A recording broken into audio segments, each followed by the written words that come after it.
It's quite evident when you see a tree growing inside your condenser. When you got a tree growing inside your condenser, let's just say your HVAC contractor is going to have a field day with you.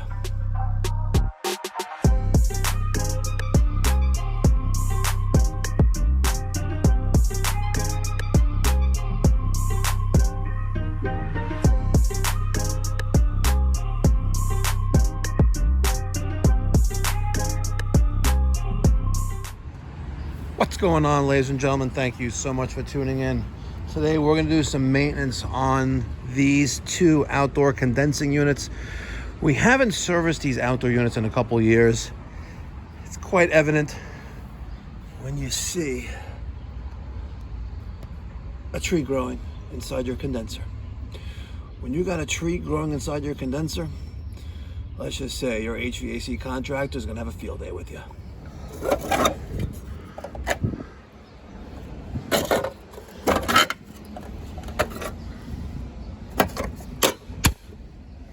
Power is both pulled. We're going to use a 1/4-inch driver and move the covers. Actually, we're not going to use any 1/4-inch driver on this one. Come on, baby. Who's your daddy? Looking pretty clean, don't you think? I knew my stubby would come in handy one day. Stubby. We're going to remove the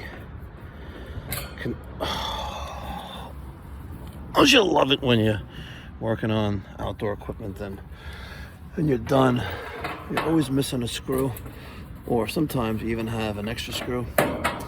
Yep, you know you're a real HVAC tech when that happens to you. Okay. All right, I got my Milwaukee M18 fuel brushless 6-gallon wet dry shop vac. I vacuumed out the compressor compartments and the electrical compartments of both units. Now I'm going to focus my attention on this one. We're going to suck out all the debris. Document condition of coil, which is starting to deteriorate on the bottom. Let's suck out the leaves.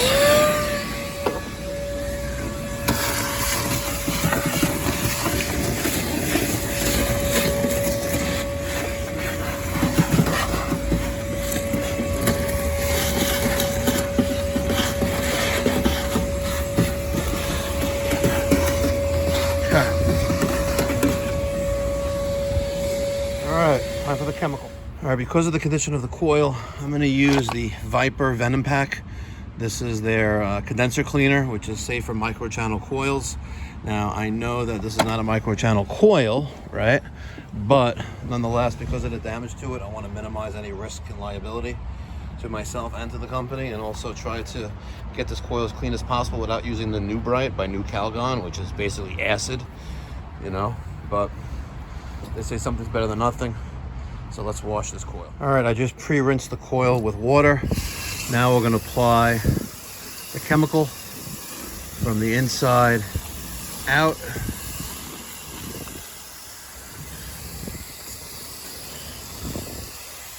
And then we're gonna do a quick little bit on the exterior. There we go, perfect. All right, now while we're letting this one cook, I sprayed this one down a little bit. Let's get the vacuum, clean out the, oh man, she's really in there. Wow, crazy. Let's vacuum her out. All right, both units have been completely saturated with the chemical. Now I'm rinsing out the coil gun. I flushed that a few times. Now we're gonna run some water and flush out the nozzle. Let me get that on there. I like to just keep it on the maximum setting ratio of A. We're gonna stick back on our water supply. And why is it acting like that? I don't think this is on there, but nope. The water supply turned off.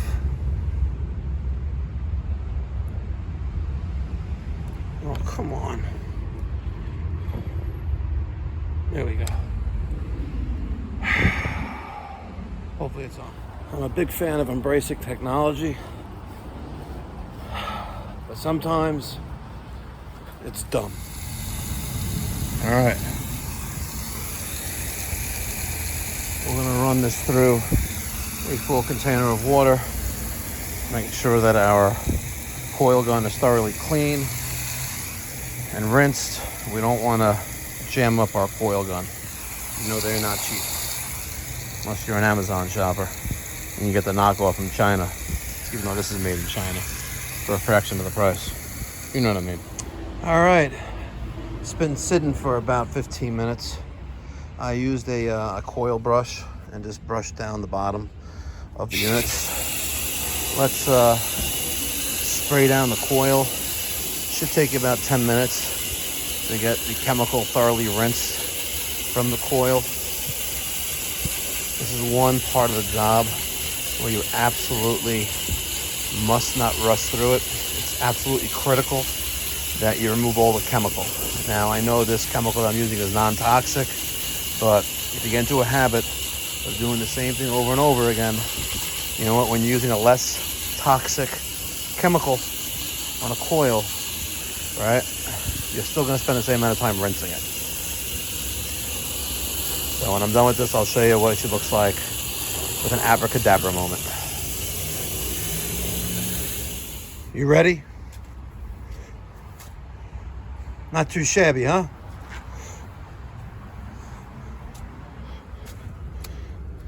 And here's a tech tip. If you get any of the components wet, like the capacitor or a contactor, like I did, stick it there for about a minute. It's like a Dyson. You know what I'm talking about. It's like a Dyson in the men's bathroom.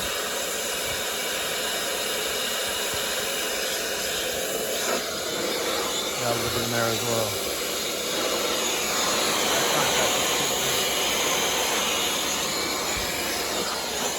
You keep it there for a hot minute.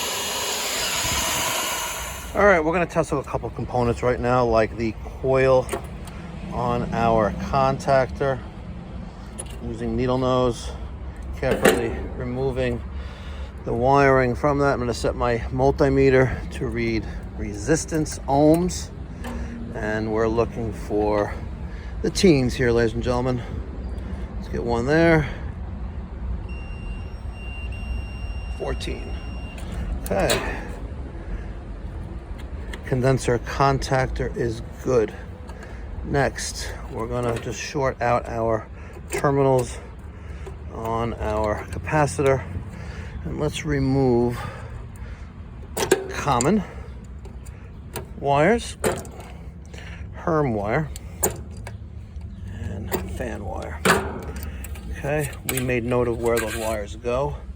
Let's set our multimeter read capacitance, microfarads, common to Herm. We're getting 45, common to fan.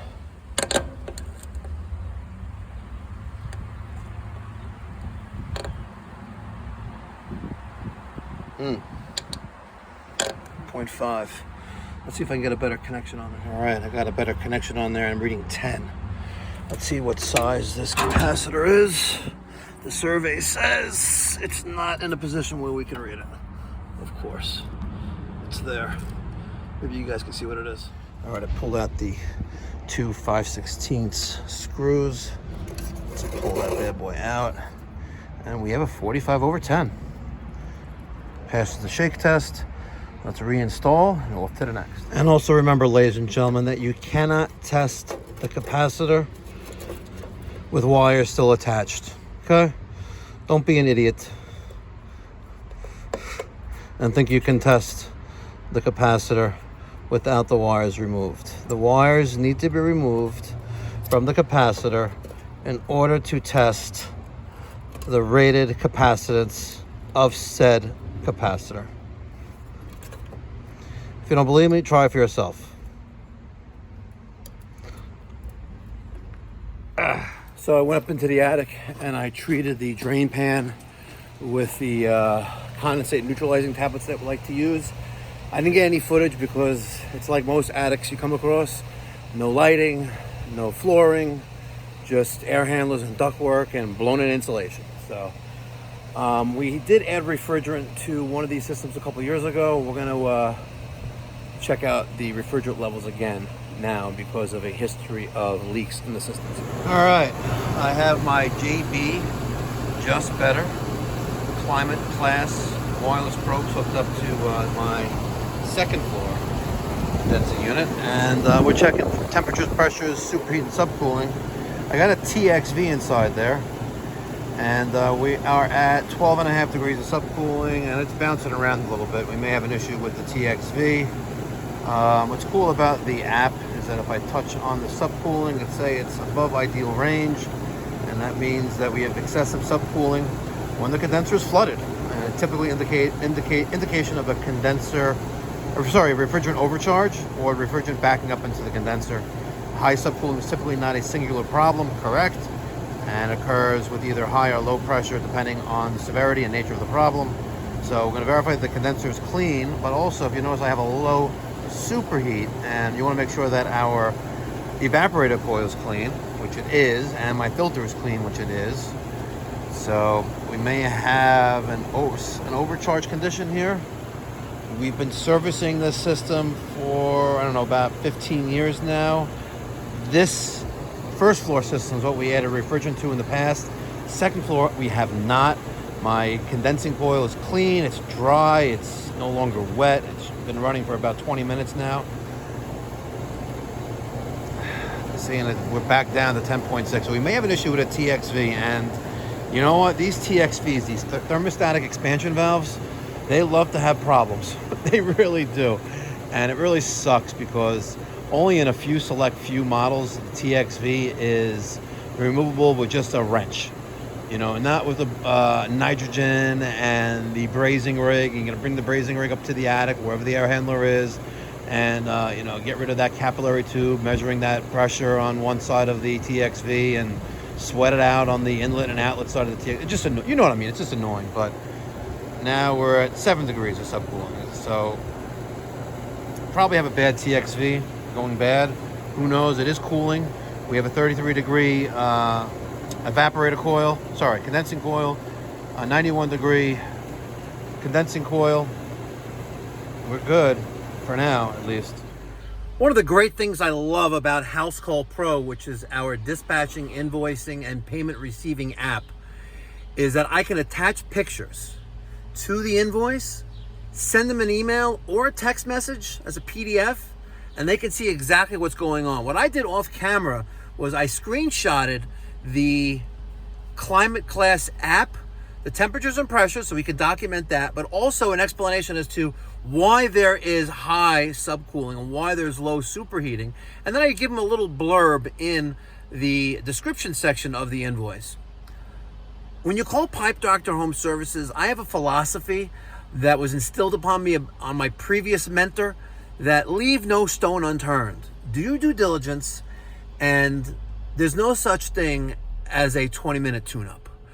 We were at this house for an hour and 45 minutes doing just general maintenance on 2 systems. Nothing really was wrong. We did chemically clean 2 coils. We checked the filters, went in the attic, treated the drain lines. We're good.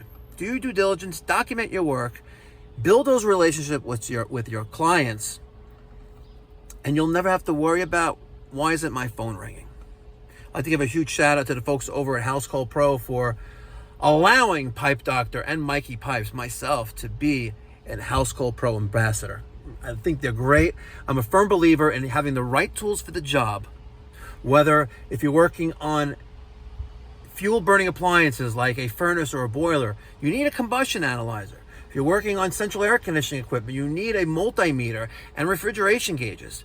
And if you're a service provider in the 21st century, you need to get rid of the pen or pencil and the paper invoices and embrace technology with House Call Pro.